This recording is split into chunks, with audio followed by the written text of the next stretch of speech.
You're in charge of your own energy, and only you can control your energy.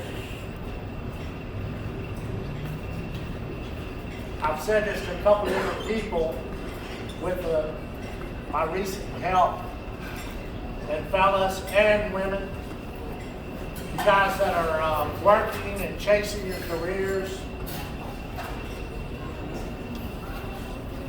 stop. Enjoy the time to be a father, to be a parent. So that's so much more important than that career. And I made that mistake of committing myself to my work and always condoning it in the back of my head that I was providing well for my kids and my wife. And I condoned it, like I said, but it was messed up. God first, family, then your work. And trust me, there's still going to be plenty left in you to do good work. But do not chase that gold dollar. It is what it is. That's not really brings you peace. You know, I worked in the service industry for many years, and I always told everybody that worked with me is we were created to serve others. And at this job, you got blessed and paid to do it. And if you look at your job as serving others, and almost any kind of job that you have out there is participating in serving others. And I think that's where you get your thick wallet and your big heart, is through the blessings that you get by serving other people. As far as myself, my grandkids are back here, by the way. My oldest son, I've got 4 of the best little grandsons in the whole world.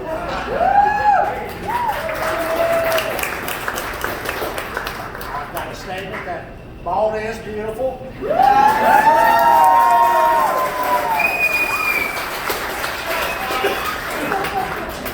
I'm trying to tell you what Kind of hard for me to do that.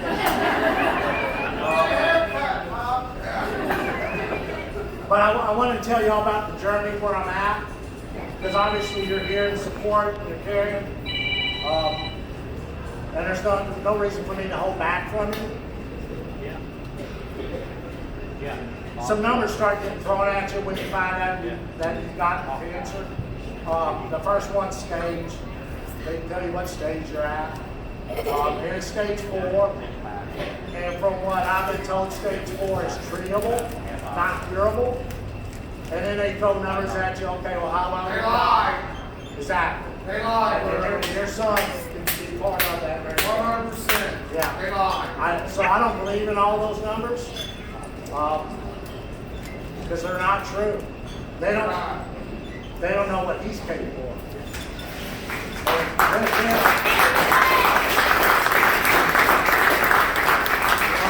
He created each one of you guys, and there's a purpose for each one of you. And he can do and undo whatever he desires to do. One good thing that I know in my heart of hearts, only good things come from my Creator. Nothing bad comes from him. He sent his only Son down to save me. And I believe there's going to be good that comes from this. Whatever it might be, it's all good. Now, I'll tell you a story about a groundhog and a raccoon. I just made this up. So we had a groundhog that was visiting our garden. Alan's always had a nice big garden. This groundhog, I tell you, standing up, he was like up to my head. And he got real proud about himself. He started standing up in the middle of the garden, just like, this is mine. I mean, he just hit it. And we got pictures of him. So I find where he was going through my fence, or my privacy fence, and I would put a big rock there. The next day, he would dig a new trench, come on and help himself in the garden. And I thought, I got something for you. It wasn't a shotgun. 40 years ago, I probably would just take my shotgun. At any rate, a live cage, tracking. I mean, here's there next morning. He liked the tomatoes, and the tomatoes in the trap, there he was. But he was fighting that cage all night long. I mean, you could tell where his whiskers had blood on it from biting and trying to get through the cage. His paws had blood on them. Now, it wasn't that bad. He's definitely going to live through this. So I take him out to Kenton County where the new park is, where the golf course used to be, to let him go. And I thought, I'm like, well, that's the only. I'm like, well, let's set the trap again. So I set the trap again just in case there was another big groundhog in my backyard eating our tomatoes. And I camouflaged it this time. I didn't, the other time it just took tomatoes and groundhog came right up. So I camouflaged this thing. You know, I cut tree limbs down off my trees, full leaves, and cover this whole thing up, throw some tomatoes in there. Well, the next morning there's a raccoon. So instead of being stressed out, like the groundhog, and he was just stressed out that whole time he was in that cage. And some of you guys are stressed out the whole time you're going through your day. Well, this raccoon, I've always heard how smart they are. I get out there, and every branch that I had laid across this live trap, he had taken, pulled into the trap, taken all the leaves off, discarded the limbs. I get out there, and all the limbs are outside, bare naked. This raccoon sneaking in the trap, just enjoying the moment that he could right then and there. No stress, just chilled out. No signs, he was healthy, he didn't have no paw. He did not fight where he was at. What he did was he enjoyed the moment of where he was at. I think we can learn something from that raccoon every day. You know, today I was watching a couple squirrels just fight. I don't know if they're fighting to show territory or if they're brothers just having fun. But they were chasing each other around the tree. I enjoyed that moment. Enjoy the moment that you're stuck in traffic. Enjoy the moments that it's raining. That's one good thing about being bald. You don't have to worry about that. Enjoy your days.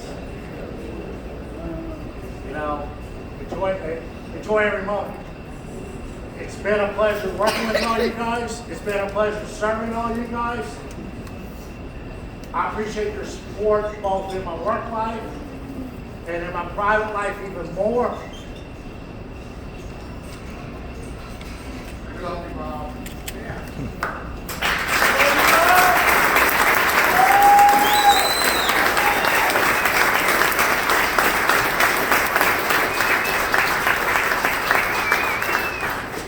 And our hearts are touched by each and every one of you guys. It's overwhelming how much support we've gotten through prayers and through donations as well.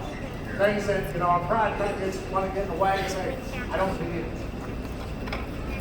But we would definitely,